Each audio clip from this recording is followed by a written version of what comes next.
I think I've been scammed, y'all. I think I've been scammed. Oh my gosh. We're going to get into it. But thumbs up the video, y'all. Do that right now. Shout out to y'all. 1,000 likes on the last 2 recaps. Shout out to y'all. Subscribe if you're new here. We are on the road to 15K. Short-term goal, 12K. Like I said, I want to finish the season, at least getting super close to it. If we get to it, I'll be floored. But let's try and get as close to it as we can. If you're new, hit subscribe. Because I'm going to be here for Beyond the Villa. Y'all saw the sneak peek. I didn't watch it because I don't really care at this moment. We'll watch it on Sunday. But I'm going to be here for that. I'm going to be here for Love Island Games. So stay locked to the channel. Love Island season is still here, even though this season is about to end. But thumbs up the video. Drop the comments down below. Go follow my TikTok. I might post something over there today. Go follow that. That's in my bio. Yeah, let's go. I got something to say. So we get back, and Taylor and Clarke are gone. Nick is pretty much asking Olandria if she's sad to see Taylor go. And she's like, yeah, in a sense I am, because he's not a bad person. Like, I'm happy that he found somebody, even though that wasn't her. But she's happy that he found somebody, and she can do nothing but support that. But Nick then says, like, he lost a best friend, but at the same time, he essentially completed his journey, talking about Taylor. He came in to find love, and he left with it. So you can't be mad at that. And like I said the night before last, you can't be mad at that. If you really came to the show to find love, whenever you go home, as long as you found that, you shouldn't be upset. So he says that, but Nick then says that he thinks America sees the troubles that him and Olandria have been going through. I said, what troubles have you gone through, Nick? I said, Olandria, she definitely has had some troubles with her experience, but you, no. You've had no troubles at all. Just because you got sent home, that was the one time that you didn't really have the pick of the litter. Nobody really wanted to give you that attention. You didn't have no troubles. I'm like, what you talking about? But she then says, like, it's going to be quiet. There's going to be no pillow fights or whatever. But Nick is sitting there flirting back with her. Again, y'all, Nick Olandria, I got to see something to see what y'all seeing. Y'all seeing it, but I'm not seeing it. And the reason why I'm not, I get to it. But Chelley and Ace, they're having a conversation. She's asking him how he's feeling because he's still processing Taylor being gone. And he's like, it don't feel real. I still feel like Taylor is still here. I feel like I got to go chop it up with him right now. He's not even here. But he then says, like, if anybody deserves happiness, it is Taylor. Chelley's telling him that she's going to miss him, but her happiness for him trumps the sadness. Which is like, you can't really be upset because he did leave out the show with love. Like I said, it's not like he left out of there and didn't get an opportunity and didn't actually find somebody. He found Clarke. However long that's going to last, we'll see. The time will tell. But you can't really be sad. And not only that, we're at the end of the journey. Like, you're going to see him in 2 or 3 days. Like, you'll be straight. But Chelley then tells him, make sure you cry tonight, and she'll cry with him. But he then says that he was expecting both of them to be on the chopping block when it came to America's votes. And he was like, because I thought America wasn't really feeling this. And she was like, yeah, I mean, I was nervous, but hearing our names being called, it gave me the reassurance to what I was feeling. Basically, feeling that America is seeing a connection between the two of them. We'll get to it. Because I can't wait to get to the end. But she then says that, and Ace is like, he don't really care what America thinks. He don't really care what anybody thinks. Essentially, like, he knows what he feels, and he says that's all that matters. And that is true. That is all that matters. But he's happy that America is feeling it too, and he says that he would choose her regardless of whatever is happening, and he gives her a kiss. We then move to Huda and Chris. Huda is over there crying about Taylor. Chris was looking very disinterested. I'm like, he is over her. We'll get to it. I still believe he's over to it, but we'll get to it. But she then says that she wants to talk to him about their conversation that they had. And she pretty much lets him know, I felt like I didn't want to go in circles, so that's why I got up and left. Like, I didn't leave the conversation pretty much not wanting to talk to you. I just didn't want to keep going in circles. But she then says her doing things privately with him when nobody's looking at them, that is more private and more intimate to her. And just because it's not in public doesn't mean that she's embarrassed or ashamed of him. And she then says, those are the steps that I'm taking. Again, you're making no sense. Like, still, the very next episode, she's still not making sense. I don't get that. I understand wanting to be intimate and private, in private, but you were being intimate and it was not in private because you were in a room full of 12 other people. What is not clicking? Because Chris didn't understand it still, which I don't blame him because I still don't understand it. How do you state that you want to be intimate with somebody, but you have sex with that person in a room full of everybody? Nothing about that is intimate. What happened later was probably going to happen. Well, it was alluded to, which I'm assuming could possibly happen. But the hideaway, that is where you would have something intimate. If you want to say it's intimate and private, that would be it. Like Amaya and Bryan going in there and having sex. They didn't have sex first. I don't know if they've had sex. Well, I didn't see it. But the first time they had sex was in the fucking hideaway where it was private, where it was just the two of them. That's the difference. I don't know what's in Huda's head. Like, I don't think it's a brain. But Chris is still looking unmoved by what she's talking about. And she tells him that she just wanted him to hear that and wants to know what his thoughts are. And he said, I don't have any thoughts. I don't really have many. And I'm sitting there thinking he's ready to go. And she's like, okay. And then she ends up asking him if he's checked out. And he says low key. He's like, I'm tired of having this conversation. Watching you walk off, not saying anything made me feel disrespected. And she then says that if, is this something that you even want to continue to pursue? Like, I'll leave you alone. And he says, nobody said that. He was like, she was like, yeah, but you literally just said that you was low key checked out. And he was like, because of this conversation. And then it's like, I see both of them. Like I said, this is why it's not going to work. Chris don't know how to communicate. Like, and I don't want to say he don't know how to communicate because he tries to communicate with her, but you can tell he gets frustrated with her because she's not understanding it either, because she is a narcissist. She will cut you off. So you really can't fully communicate. But then here, him being like checked out, he could have said, yeah, I'm checked out of this conversation. But he just said he was checked out, which, I mean, that's open for interpretation. And you sitting there looking like you don't want nothing to do with her. I mean, I get why she said that. But both of them have things to work on. We all know what she needs to work on, but Chris needs to work on being able to truly vocalize what he's feeling. Like, if you're going to shut down and you want her to still feel like you still want her, you got to tell her why you shutting down. Like, stating that you low-key checked out. Okay, what else? Are you checked out from me or you checked out from the conversation? You got to make that known. So in that moment, I can't really get mad at Huda for stating what she stated. But he pretty much was like, I mean, you always quick to just basically what he's stating is that she's so quick to kind of like cut things off when this stuff could be worked out. And I'm like, could it really be worked out? Honestly. And he says, just because we don't agree on everything doesn't mean I just want to end it. I'm like, that's not what you said to Bryan, and that's not what you said to Ace in a minute, but we'll get to it. But she then says, I mean, I just asked you your thoughts, and you had nothing to say, essentially. And he was like, what am I supposed to think? I'm confused because it just doesn't make any sense to me, and it won't ever make sense to me. It won't ever make sense to me either, Chris. But she then says, all right, I'll carry on, and she gets up and walks away. And as she's walking away, he's stating it, like, you just want to have sex, but you don't even want to kiss me? Valid question. Honestly, I still don't get it. Like, how you gonna sit here and say you trying to take slow steps, but you literally leaped? You leaped. What steps are you talking about?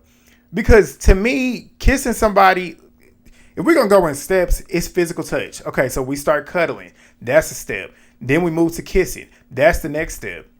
Then we move to start getting handsy, doing little things. Then we end up getting to sex. Y'all jumped.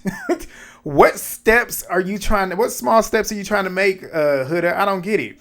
But Bryan goes over and checks on Huda, and she's telling him that Chris doesn't like that she doesn't want to kiss him in public, but she's trying to move slow. Like I just said, she's ass backwards. But she then says it takes a while for her to jump into that. I said, be for real. Be for real. You was practically on Jeremiah in 2 seconds of meeting him.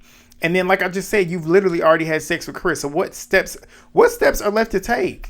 You literally got to the point where most people get to in a relationship. That's really the end. I don't want to say the end goal, but I mean, it is.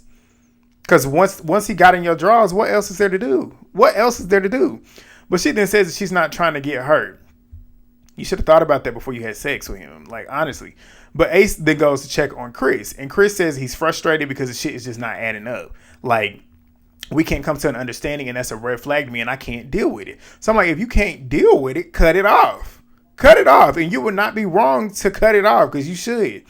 But he then says, like, you can't kiss me, but you can basically have sex with me in a room where other people are literally feet away.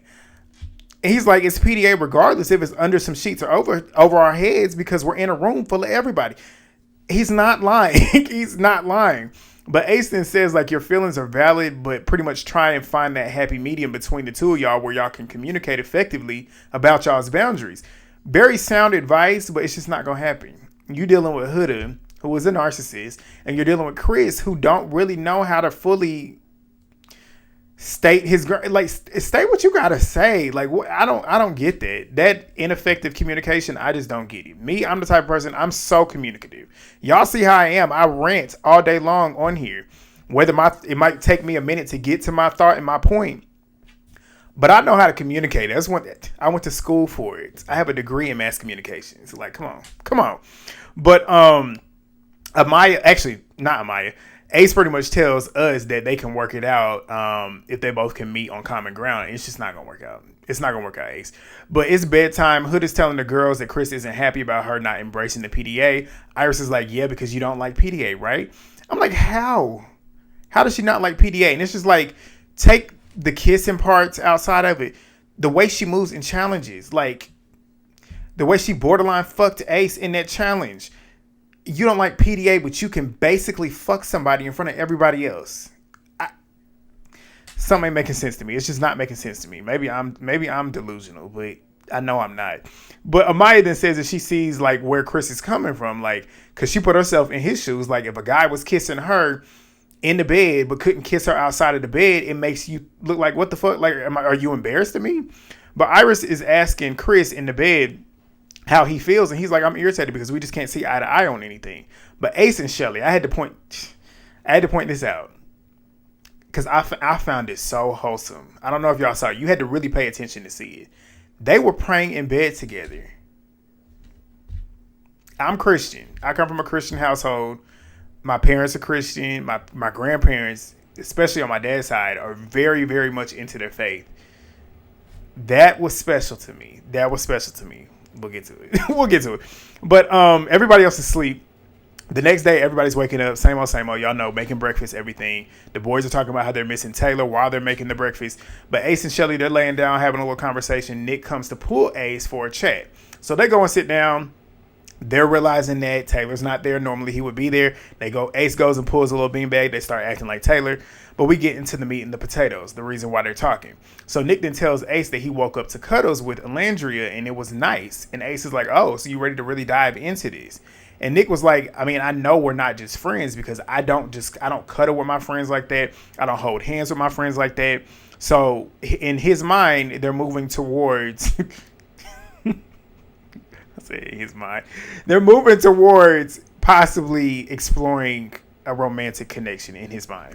But he then says that he feels a flame and she's making him really happy and he knows that he's making her happy. Nick then asks if Taylor and Clarke being exclusive is giving Ace any ideas, and Ace is like, hell yeah, like I do want to be exclusive with Chelley because I've never gotten to this point with a girl before, like pretty much in a relationship, and it's growing towards that, a relationship. And he says, but he just doesn't know how life is outside of the villa right now, which is why he can't really go that far. Which, I mean, I understand it because like I said, and like we typically watching the show state, it's easy to call somebody your girlfriend and your boyfriend being on this show, being around them all day long, but you don't know how it is going to be outside in the real world when you're no longer secluded from everything else that's going on in the real world. So you got to understand that too. So I get his apprehension in regards, but he then says that he wants to be exclusive and he sees them building a future together and potentially being girlfriend and boyfriend. And that means a lot to him. And he says that she's the person that's keeping his heart warm while they're on this experience. But he then tells Nick that moving at the pace that they had been moving at has gotten them this far. But Chelley is over there with Olandria and Amaya. Amaya's telling them every time she wakes up next to Bryan, she feels like she made the right decision. Huda's coming over there as Chelley is getting attacked by some insect and she tripping out. Olandria said, don't even start that shit. But Huda comes and pulls Amaya over to go talk. So they go sit over at the fire pit. And Huda's pretty much telling her that she wants to come to a compromise with Chris, but doesn't know where to start. So she ends up telling her that this is her first connection that she's really had since Jeremiah, and she wants to do everything right. And it's scary because she's trying to show him more affection. I'm like, what do you mean you're trying to show him more affection? I don't get Huda. You've shown him the most affection by fucking him. It's just like, if you can do that, why can't you kiss him? I don't get it. I do not get it. Maybe I'm crazy, but I just don't get it. But Bryan and Chris, they're having a conversation too. And Chris is telling Bryan it's a little bit of awkwardness between them, but he still likes Huda. Amaya then tells Huda that it's all about communication, basically. And Huda is pretty much stating that she wants to make sure that they can come to an understanding because she doesn't like seeing him like this. Bryan's telling Chris that it's an easy fix. It's not an easy fix because you're dealing with Huda. It's not.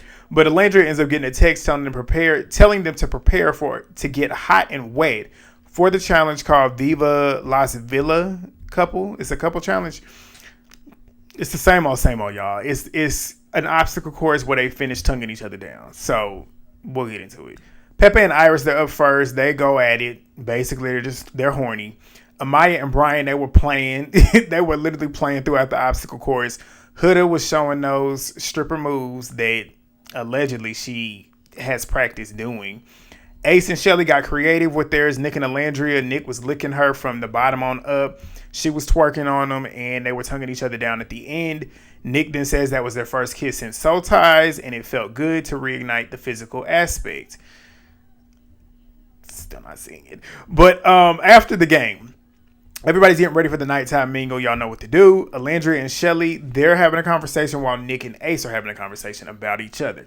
But Nick is telling Ace that this was the first time they've kissed since Soul Ties, and they're flirting, and it's fun. Like, he's flirting with her, she's flirting with him. We don't really see that. We really don't see that. You can see him flirting, but we don't really see Olandria flirting. I don't know if it's true or not, because we don't really get to see it. Like, either it's not true or they're hiding it. So I don't know, because what I'm seeing on the screen, I don't really see too much reciprocation on Olandria's end, but we'll get to it. But Ace then said, because Nick says too that he's getting all these flutters and stuff, and he feels like a teenager once again. Which, like I said, I do believe he does have a crush on her. I don't doubt that at all. It's just on Olandria's end, I gotta see more from her to even think that she's looking at him the way he's potentially looking at her. But Ace pretty much states, like, that's what love is supposed to feel like. You're supposed to feel like a kid, like kid love. But don't be scared to dive in. But Nick then says, like, we're working towards something, and they're able to fully give it 100% now, which again, every time he says type of shit like this, I'll be sitting there thinking about Cierra. I'm like, how is she feeling watching this and hearing this after they literally just closed off? Even though we all knew why he closed off, but just in the moment, it's just like, damn. But Chelley and Olandria, they're waving at them. And Chelley ends up talking about how that was their first official challenge as a couple, talking about Nick and Olandria. And Olandria's like, yeah, Nick makes me feel giggly and we're getting closer, but we haven't really kissed outside of the challenge, even though we cuddled. And Chelley was like, so how was the kiss in the challenge? And she was like, it's always been good. Like, all of our kisses have always been good, but this time it was a little bit more spicy now that we're in a couple.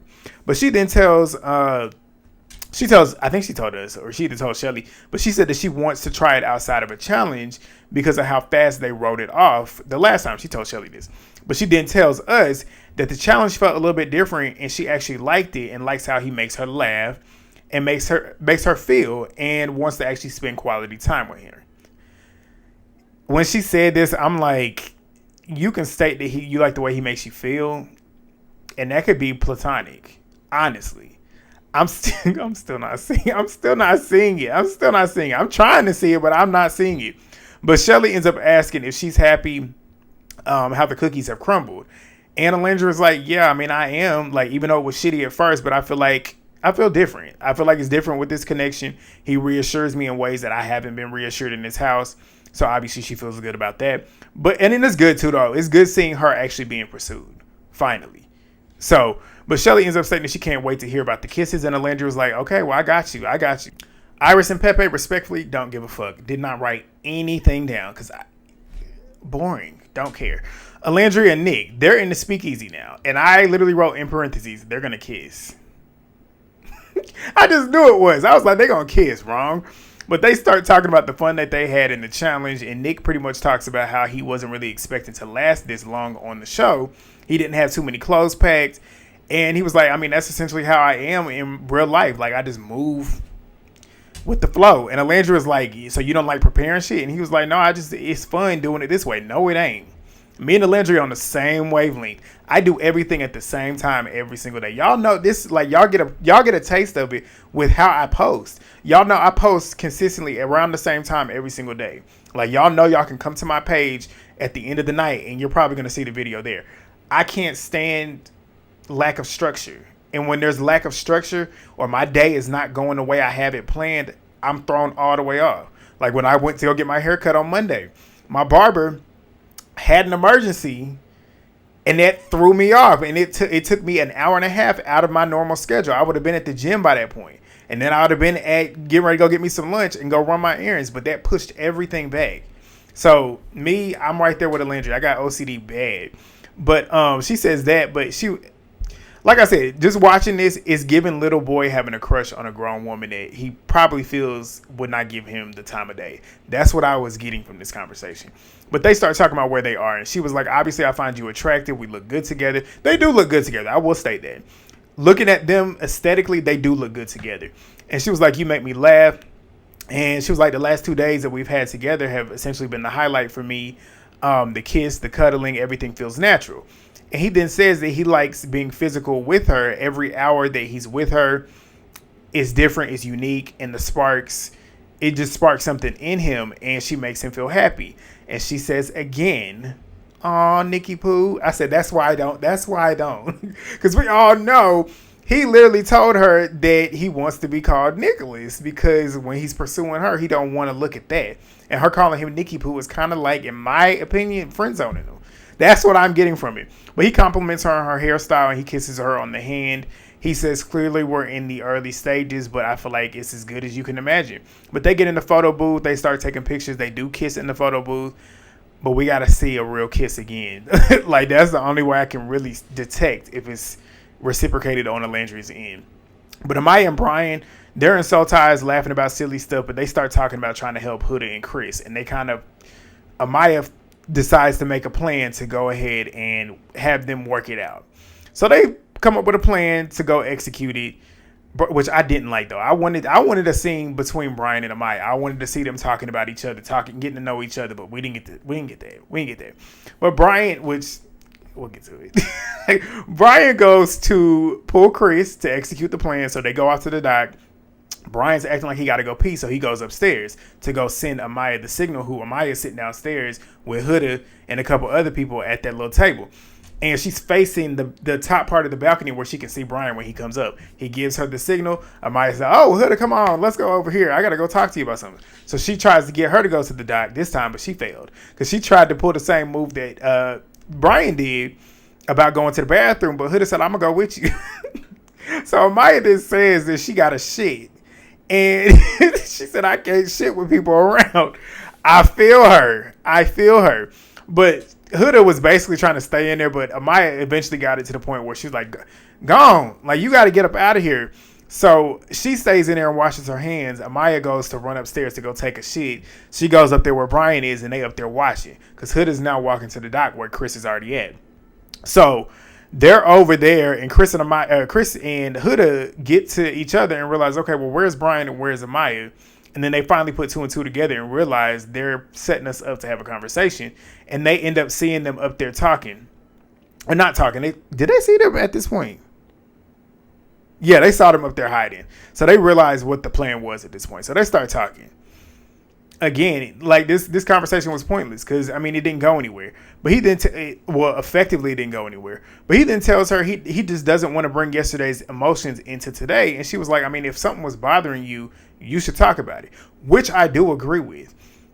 You can't, and this is why I say it can never work. You can never have an issue with somebody that you're in a relationship with, and you can't address it and try and get to the next point. They have not gotten to the next point with this issue. As we all see, this is a big issue for Chris. The public display of affection, that's a big issue for him. Huda's skewed way of thinking that makes no sense. She's not going to give him what he's asking. And she's not going to give him what he wants, which is not going to make them go meet in the middle and actually find common ground. So you got to talk about this stuff. So when it comes to like relationships and just in general, not even just romantic relationships, just like platonic relationships, if you have an issue with something that somebody else is doing, if you can't at least get that off and try and see if that person can reciprocate it and try and make it better, it's not going to work because it's going to keep happening. It's going to keep happening. But Huda was right when she stated it. But he then says that he's trying to understand where she's coming from, but he just don't, and he don't feel like he's ever going to get it. So at this point, why keep dwelling on it? I do get that too, though. But she then asks, like, is the private intimacy, is that not enough for you? And he says, I mean, it's not about that. And she was like, well, is it more serious kissing in front of people than under the covers? I'm like, Huda, what do you not understand? What are you not understanding? And he was like, okay, you already said that yesterday. You telling me again it's not going to change anything. It's not going to make me understand it anymore because I still don't understand it, which I'm like, I agree. But she then says, I'm sorry if I made you feel confused or upset, but I hope that we don't argue about it anymore. And he was like, that's why I was trying to move on. He was like, I was trying to move on because clearly shit ain't going to change. But she then asked him if that is a deal breaker. And he says, if it was, I would have ended it already. You basically told Bryan and Ace that it basically was because you said you was over it. But this is why this is when I realized, and I tweeted it on Twitter, this is the biggest scam couple. He's only doing this to try and get to the money. He realizes, okay, this is a moot point at this point. There's no point in continuing to try and figure out what's going on because clearly we're not going to work. I'm with her right now. We only got 3 days left. Let me just ride this shit out and hope that we get some money. That's what I got from it. That's honestly what I got from it. But she then asked if he could acknowledge her more in the morning, and he's like, yeah, I'll agree to do it. I'm like, the fact that you even have to ask him to give you more attention, that tells you everything. But she then says she feels like they're going to be okay. I'm like, yeah, for the rest of the show, y'all going to be okay, but that's it. But Amaya and Bryan, they go walking by smiling, seeing that they're seemingly getting together and getting the shit done. But we finished with Ace and Chelley. He ends up telling her how gorgeous she looked, and she did. The fit, Chelley was glowing. She thanks him. He tells her he's happy. He was like, I'm really, really happy right now. She says the same. I'm very happy. He's smiling and taking a little sigh. And then he tells her that he really likes her. He said he's glad that he met her for who she is and shared this experience with her. And if he was to go back, he wouldn't change a thing. I said, you wouldn't. There's certain things that I feel like you should have changed, Ace. Especially when it comes to Chelley. Like, the way you was moving with her, you shouldn't have been moving like that. You had a dime piece warning you the whole time, but you decided to play with things that you know you didn't need to. But she says the same thing. But Olandria and Bryan and Amaya, they're watching them. But Ace ends up getting a text, and it's about the hideaway. They get to go select a couple to go be in the hideaway. And, of course, they chose Chelley and Ace, which I felt was the most fitting, considering the fact that they've essentially been the most consistent couple the entire season. So they head on off to go get ready. Of course, everybody's excited. They chanting to Eat That Kitty in the hideaway song. The girls go run upstairs with Chelley to go get her ready. The boys go head off with Ace. Amaya is super, super excited for the both of them. She wants them to have a great time and make love. I said, I don't know if they're going to do it or not because you can tell these two. But if they do, I can see why they would do it there. Because it's private. It's between the two of them. You can tell these two, as sexual as they are, you can tell that they actually prioritize their own personal intimacy. As we all know, they have not kissed anybody outside of a challenge besides each other. And that alone speaks a lot to me. And the fact that if they do end up having sex in this hideaway, it makes sense that they actually truly do like each other. So they're upstairs doing all of that. The boys are asking Ace what his plan is. Ace is nervous. And he was like, I mean, I don't have a set plan. And they sitting there talking about how Ace is sitting there cheesing. And he is cheesing. Like, you can tell he's excited, but he's nervous because he knows what's about to happen. They probably about to finally have sex. But Chelley then is telling the girls she's not really expecting too much, anything too crazy. And Huda's like, I am. But the boys, they're chanting that Ace is going to fold. Everybody wants him to have sex. That's just really what it is. But the girls, they getting Chelley ready, who looks stunning. She looks so good in that sexy black lingerie that she had on. Ace is down there waiting on her with nothing but underwear on. He got like whipped cream in his pants. And she comes walking down and he's like, oh my Lord. And she's laughing. But he loves what she got on. He's excited. They go walking towards the rest of the crew. And everybody's cheering, chanting the song again. They walk on into the hideaway. They go check everything out. She goes in to change into her bathing suit because he's like, I need you to go change. So she goes and changes. And while she changes, Ace, being his creative self, goes running outside by the hot tub where they have the sand. And he puts in the sand a heart with C plus A, which is Chelley plus Ace in love. This is where this is where I was like, am I about to get scammed? Because watching them here, I was like, damn. It's like, I feel like Jamie. Jamie, that's me. Because Jamie, in the last recap, I was in her comments because she was stating the same thing. I'm about to vote for Chelley and Ace. I said, stand up. And here I am sitting here watching them like, damn, I might actually want to vote for them. And this is like, I don't want to vote for Ace considering what he did to Jeremiah. But in terms of Love Island, I'm like, damn, they kind of getting me a little bit right now. Tomorrow's going to tell me everything I need to know. Because as we all know, the votes are going to be open. Then that's when we vote for the winner. Tomorrow's going to tell me everything I need to know. We'll get to it though. But she eventually comes out. And he's telling her to close her eyes as he walks her over. He gets her on top of the stairs so she can really see what it is. He tells her to open her eyes. She sees it. She's laughing. She's talking about, you cute. And he tells her to take a seat. And he tells her that he's been working on something that he had wrote for her. She's like, you wrote for me? And he was like, yeah, I've been nervous as shit. So he then says, since the day he met her in New York City, as we all know, this is not the first time they met. He said that he thought, how did his Cinderella leave? And when he said that, I'm like, maybe this is true. Because y'all remember at the beginning of the season, somebody found his TikTok where he was on the TikTok live with, I believe they were Indian people, talking about, where's my Chelley? Where's my Chelley? And people was like suspecting if it was actually Chelley. And in my opinion, watching this, I'm like, it probably was her that he was talking about. And it would make sense considering what he stated. But he said, walking into this experience, like I came in here looking for a lover, but I found a best friend. Which I know some people might take that as like him basically stating that's not his lover per se. But I see it differently. Like I say, your lover should be your best friend. And a lot of people, when you state like your lover should be your best friend, a lot of people be like, why would you want your lover to be your best friend? What the fuck do you mean? Why wouldn't you? That's the person you want to spend the rest of your life with. Of course you want that person to be like your best friend. Like you want to spend the most time with your best friend, right? And the person that you're in love with should be your best friend. So, I mean, I understand what he's stating there. And he was like, a person that brings out the best Ace. And who is Ace? Ace has been hurt by love. He's put his heart on his... Hold on. I'm almost done. Because this damn low battery. But he said Ace is somebody who puts his heart on his sleeve. And you've shown me that your willingness to actually pay attention to detail and get to know me. He ends up asking her to be exclusive with her. And he said her full government name. I said, oh, shit. She's smiling. He's smiling. They're blushing. I said, they might have my vote. They might have my vote. I don't know. We're going to see tomorrow because it's family day. But if you got this far and haven't already, thumbs up the video. Drop a comment down below. Subscribe. Share the video. And I'll see y'all tomorrow. Peace.